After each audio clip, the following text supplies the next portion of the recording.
It's good to see you. We're going to be looking at another one of the king's prayers today. We're going to be looking at Jehoshaphat.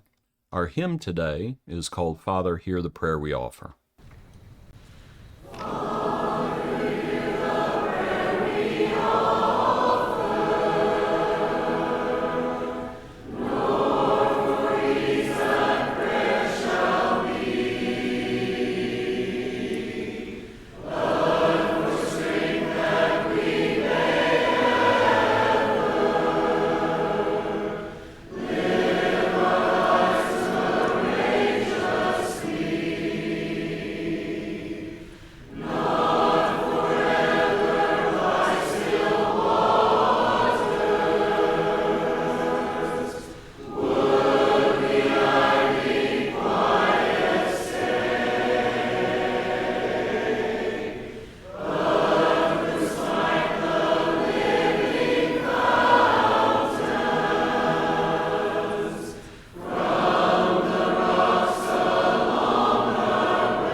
Let's look at our passage now.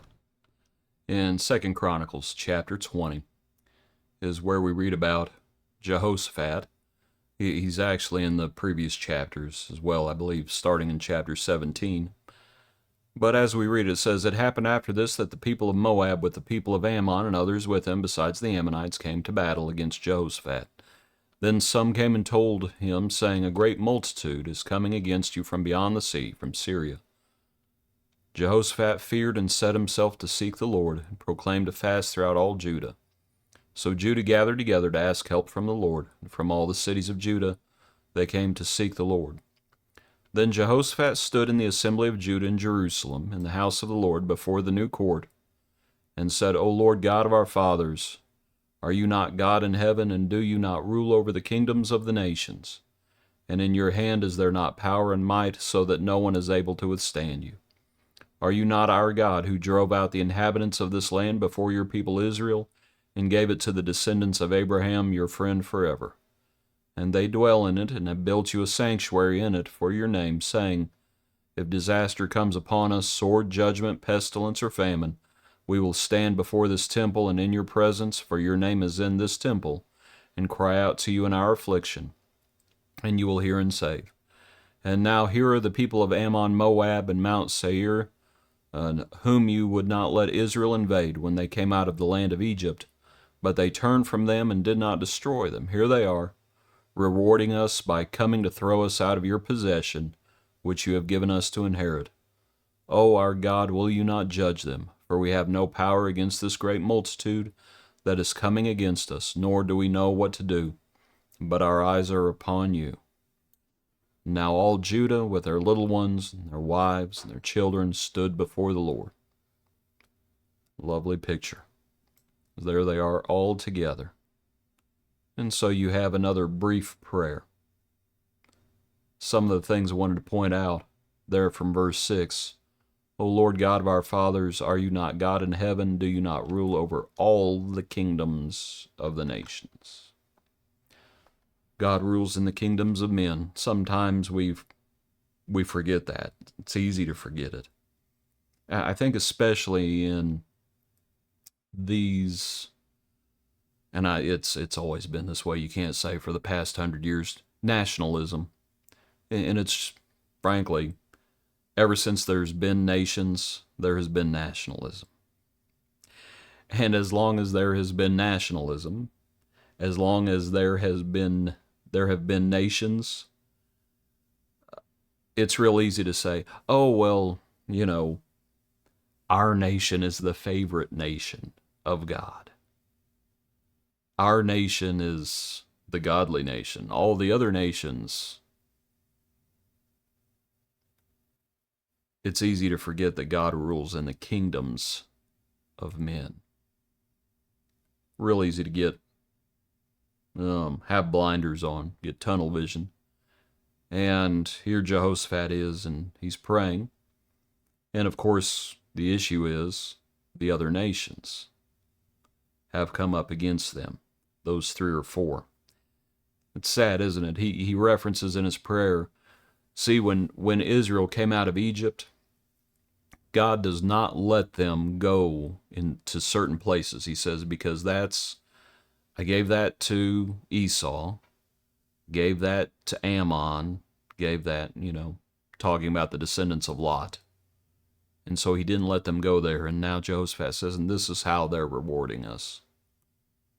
And so he asks for deliverance. So God over the nations, but then we do have verse 7. Are you not our God? And understandably, back then there obviously was a little more nationalism just because of Israel, in this case Judah as well.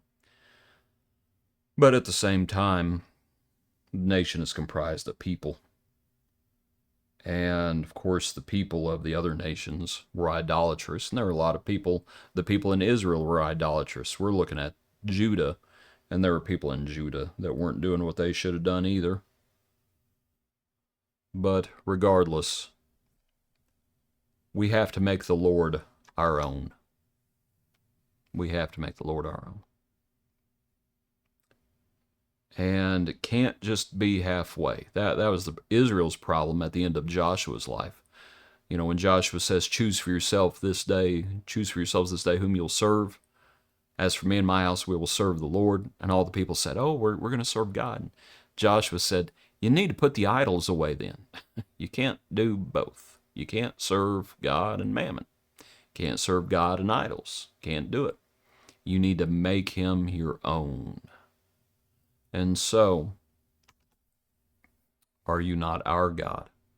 Then he references what I was mentioning, who drove out the inhabitants of this land before your people Israel, talking about Canaan, gave it to the descendants of Abraham and your friend forever. They dwell in it, have built you a sanctuary, temple.